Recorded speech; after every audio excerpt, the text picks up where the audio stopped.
So I want to start off with an affirmation that's really about me, but it's also about you too. Say this with me. I am perfect vision. I am perfect vision. I am perfect health. I am perfect health. I am perfect life. I am perfect life. God sees through me right now. God sees through me right now. And isn't that the truth for all of us? Not just the old folks that have had cataracts and glaucoma, but for you young folks too here this morning. Take care of those eyes. Wear those sunglasses. Don't do like I did. So this morning I want to talk about the poets and New Thought. In particularly the poets of many, many, many hundreds and hundreds of years ago that told their truth, and some people got and some people just didn't really seem to get. So, I want to start off with words that were written only a couple of hundred years ago. And you all know what I'm going to start with. To see the world in a grain of sand and heaven in a wildflower, hold infinity in the palm of your hand and eternity in an hour. Now, it wasn't long after that in the scheme of the universe that quantum physics were discovered, that we started understanding that everything comes from energy, that everything is all right here, right now. And yes, you can hold infinity in the palm of your hand. Stop and think about that. It's absolutely an incredibly beautiful way of looking at something that you can read in a book that's very intellectual, down to the quarks and down to the waves and particles and all of that other stuff. There's another way to say it, and that other way is really, truly beauty. But can you imagine 700 and 800 years ago, when a lot of people still thought that the earth was flat, Rumi wrote these words, "I am the dust particles in the sunlight." Now, 800 years ago, you might have thought, "Oh, that guy's crazy." But eventually, the universe proves him to be right. Hafiz says it like this: the sky is a suspended blue ocean. The stars are fish that swim. The planets are white whales I sometimes hitch a ride on. And the sun and all the light have forever fused themselves. And what he's talking about is that we are all the same stuff. We are all made out of the same stuff. A scientist would just simply say, to put it in our language, well, you're just stardust. Yes, you are. Aren't we all? And everything is. The Hindu poet would say it like this: the universe is but a drop in the Ganges. And also a Hindu poet: there's enough room on a sparrow's eyelash for the whole universe. Now, this is the kind of stuff that we intellectually talk about, but yet there are ways that you can talk about it that's absolutely beautiful and absolutely true. Meister Eckhart would have said it like this: I need to be silent for a while. Worlds are forming in my heart. Does that not say that you are one with God and that you are a creator, whoever you are, because of who you are? You can't help from creating. You're creating right now. You're just sitting there listening to this old man Babylon, but you're creating right now. We cannot step out of our creativity. We cannot step out of the box of the law of cause and effect because of who we are. So why poetry? Why did I pick that? I love poetry. I read a lot of poetry. Do we have people here this morning that read very much poetry? Okay, good. Quite a few of you. I read poetry a lot because in my understanding and in my experience is that poetry opens our heart. Those other books we read, they open our minds, and that's wonderful. My life was completely changed by the science of mind. In one day, folks, my life was changed. But I had to have it come through my heart for it to really sink in, for me to absolutely believe it. There had to be feeling and emotion behind what I was thinking, behind what I was reading, behind what I was claiming for myself. And when I talk about prayer in a little while, Ernest Holmes calls that the fire in the belly. But it's that feeling, and poetry gives us that feeling. Hafiz says that power is safest in the poet's hand. At the very bottom line, what does New Thought, CSL, Agape, what does it offer you? Personal power. Personal power. Not to learn what to think, but to learn how to think is personal power. Because you cannot step away from the laws of the universe. We're always interacting with them, pressing against them, doing something to them, and in turn, something comes back. And in reality, it's within us. So that is why he says that power is safest in the poet's hands, because the poet has actually run it through their heart as well as their mind. And folks, there's a difference. You can think a lot of stuff. But for it to really happen, it has to come through your heart. Rumi says a poet breathes into a reed flute, and the tip of every hair makes music. I know that all of you have heard somebody pray or prayed yourself. When Gene prays, you can actually feel your hair stand up. That's what affirmative prayer is all about, is changing everything that you believe about whatever it is that you're working through.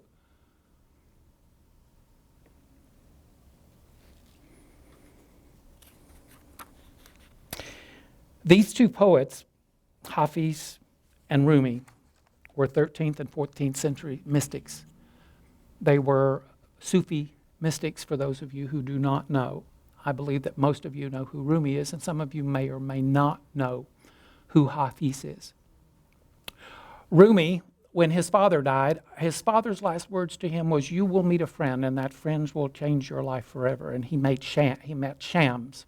Shams was his mirror, his altar. Every time that he would say something, Shams would come back to him and say, "No, that's not you. You're God. That is not you, you're God." Very in your face mystic about what Rumi really and truly was. They started spending so much time together, going out into the woods and to other places to where they could talk and be alone. And Shams was educating Rumi on what he truly was. And Rumi's followers, his students, got jealous and they killed him.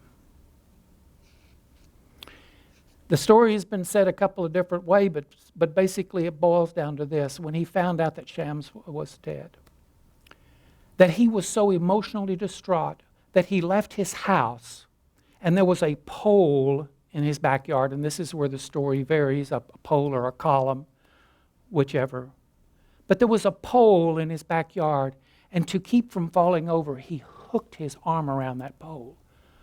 And as he hooked his arm, he started going around and around in circles, and all of this beautiful poetry just started pouring out of him through his feelings and his emotions.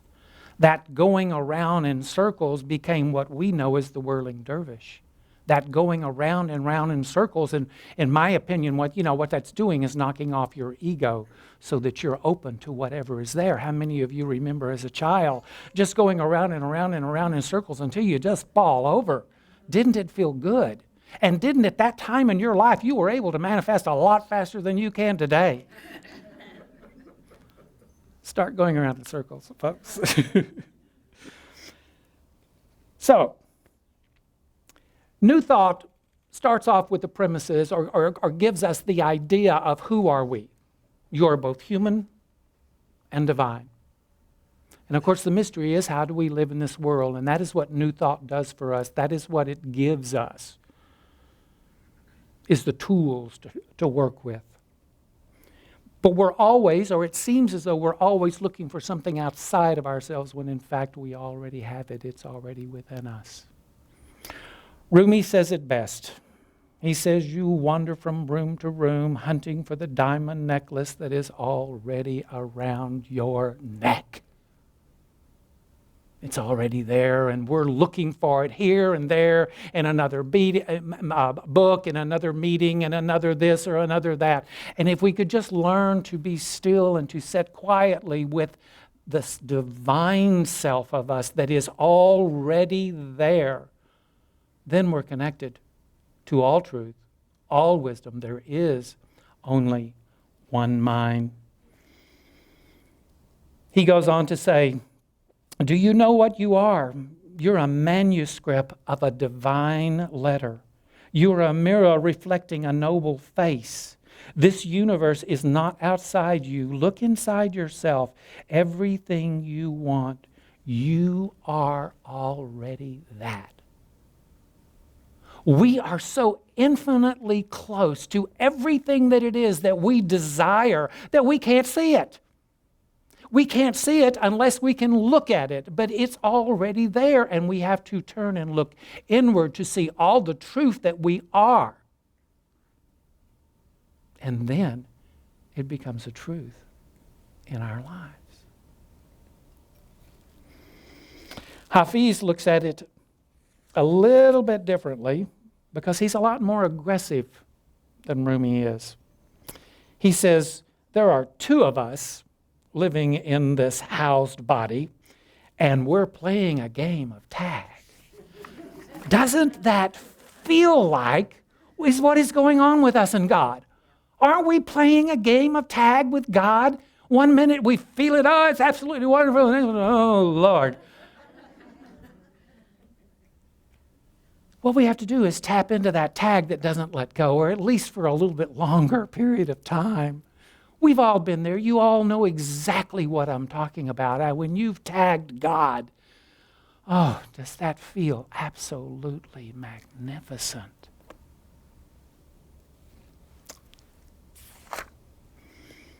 Hafiz also says it like this.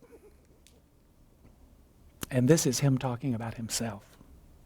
Running through the streets, screaming, throwing rocks through windows, using my own head to ring a great bell, pulling out my hair, tearing off my clothes, trying everything I own into a stick and setting it on fire.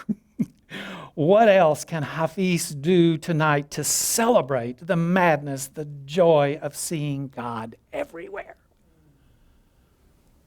We all know what that feels like too. There are moments in my life when I've just absolutely felt like, yes, this is it. And all of this other stuff doesn't matter.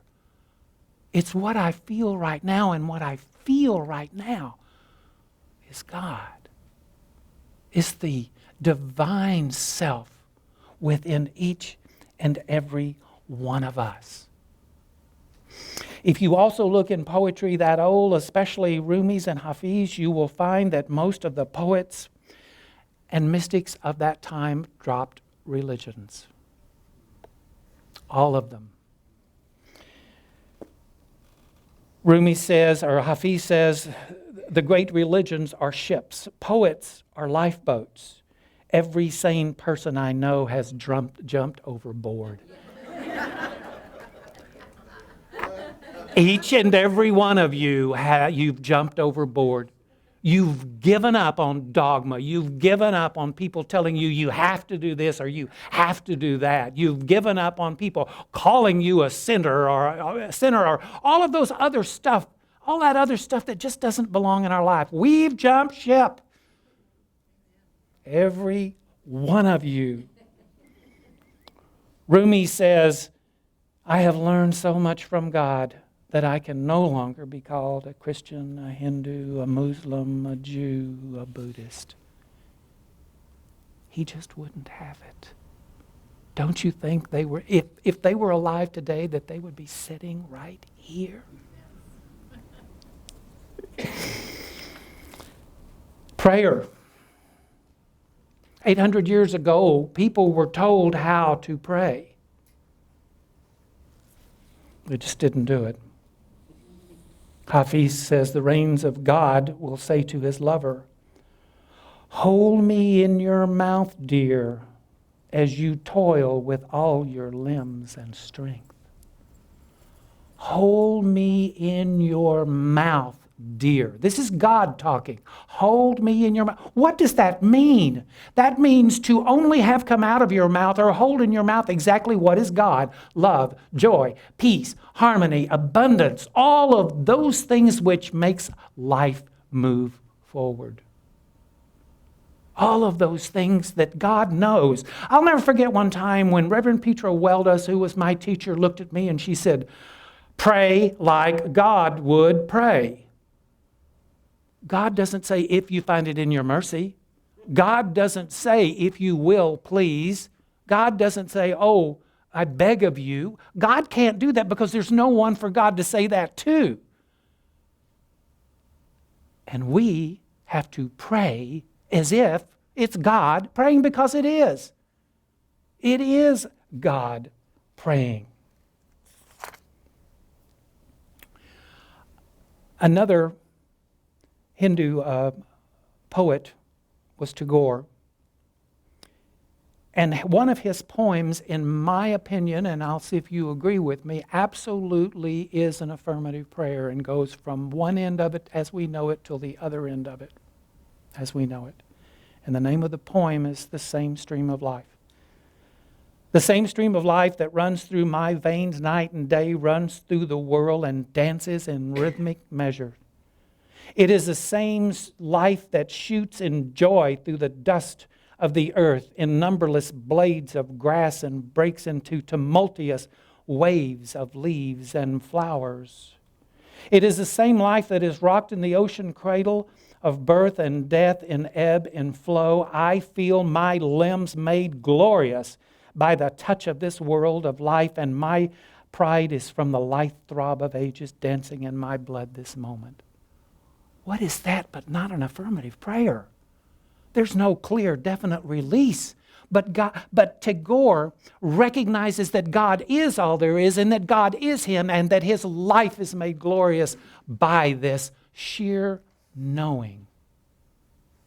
That's what we pray for. That's what we do when we pray affirmatively. The mind. We talk a lot about the mind. We read a lot about the mind. 800 years ago, Rumi said, "The garden of the world has no limits except in your own mind." He goes on to say, "My dear, it is true that your mind is sometimes like a battering ram, running all through the city, shouting so madly inside and out about 10,000 things that do not matter." How many of you feel that? Being positive, 800 years ago. For a day, just for one day, talk about that which disturbs no one. Fear is the cheapest room in the house, and I would like to see you living in better conditions. Been there, done that. Love.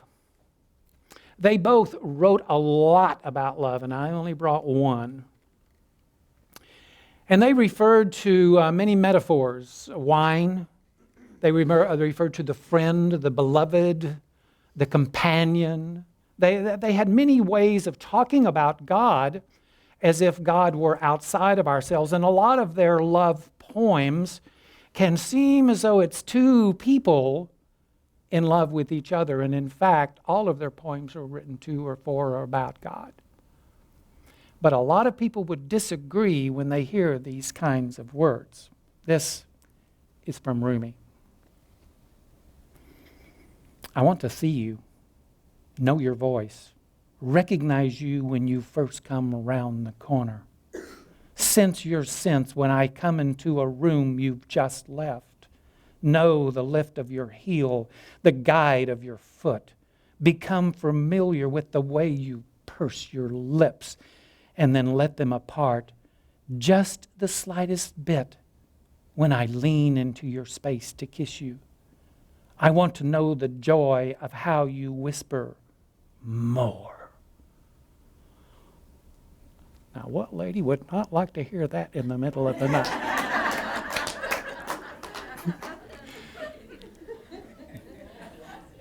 A couple of years ago, I performed a wedding, a beautiful young couple. And I got to tell you that this groom was just absolutely gorgeous. I mean, women were just all over him. And the bride had said to me long before the wedding, I've been after him for years. I can't believe it's me. I can't believe it's me. So I handed him this paragraph before the wedding. And I said, after you say your vows, I want you to read this to her like you mean it. And he did mean it. And he read it to her. And when he got to the end of it, her knees buckled. And he and I both had to lean in to keep her from absolutely falling over. And while she was collecting herself, I looked at the people sitting around, and on the first couple of rows were mother, aunt, grandmother, and they're all going. And this is Rumi. This is Rumi. And it's a poem to God. So, how can we say that? I want to see you. We want to see God everywhere, in all forms. We want to see God in everything, to know your voice. To know God's voice is speaking through each and every one of us.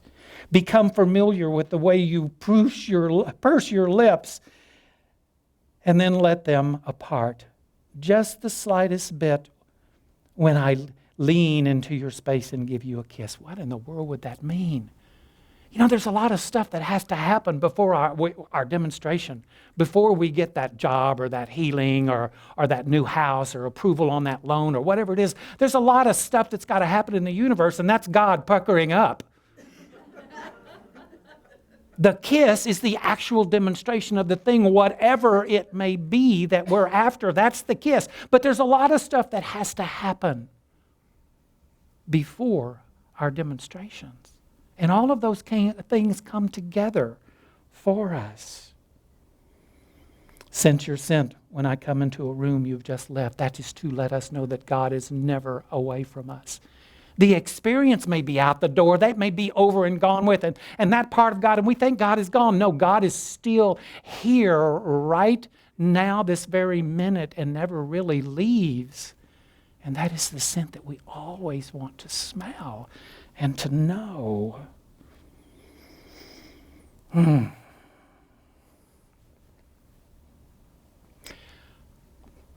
want to know the joy of how you whisper more. God is always wanting more. God is always wanting to experience itself more and more and more through us. And that is why God keeps whispering more. That whisper is that still small voice that we are so much of the time too busy to hear. Making too much noise to actually hear God say more.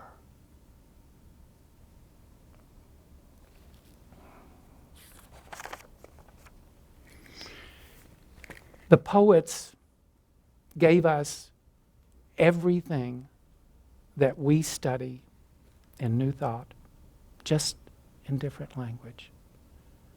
To me, what it does is that it verifies everything that my teachers are teaching me. It makes real everything that I hear on Sunday mornings in a New Thought congregation. It makes everything real for me to know that it's been thought of through eternity, because it's all God. And it's all real. And it's all for us, each and every one of us. All we have to do is take the steps towards making it real in our lives. I'll close with this. The poets are teachers.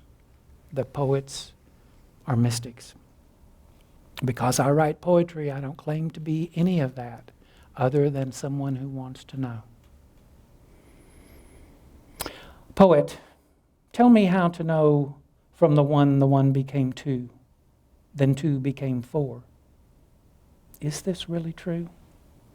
Tell me now how to know this source alive and illuminating, ceaselessly inside itself in everything, germinating. Tell me how to know this one in the nugget and the clay, in the iron and the rock. Tell me this today. Poet, teach me how to know this one as the living light, shining in every prism, alive, healing, and bright. Teach me what is hidden in my heart here, that I may know it there, subtle, yet great, yet changeless. Its life ceaseless everywhere. Teach me to know that I not only dance with the one, but that I dance with everything, the stars, the moon, the sun. Poet, teach me how in one drop of water the cosmos lay intact, a picture of infinity, recreating every fact. Teach me how a grain of sand holds the essence of every flower, and how it is in my own hand that I can hold infinity for an hour. Teach me how to know the earth, the ocean, and sky, about the movements and the currents that never really die. Poet, reason with me that I may know that all is but the ebb and flow of a cause I cannot see, and the source I seek to know. Reason with me how I peak like a wave and ride this ceaseless tide, an eternity of singularity with the universe residing inside. Reason with me about the butterfly so that I will understand the flapping wing, the moment of creation, the force that I command. Poet, tell me how parts seem so separated behind this mask of time, this endless misunderstanding that separates your life from mine.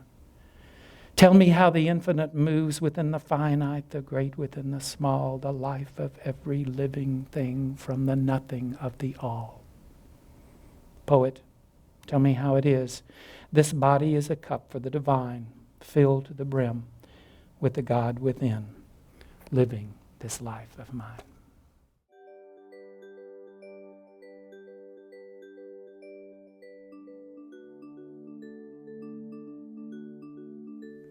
I want to thank you for joining us today. I am so grateful that you took your time to watch or listen to this message. If you found this message beneficial, I would ask you to go to our website. Once there, click on the Contribute button and experience the joy of conscious and purposeful giving. It is through your gifts that we are able to bring this message to the world. I would also ask you to please share this message with anyone you feel might benefit.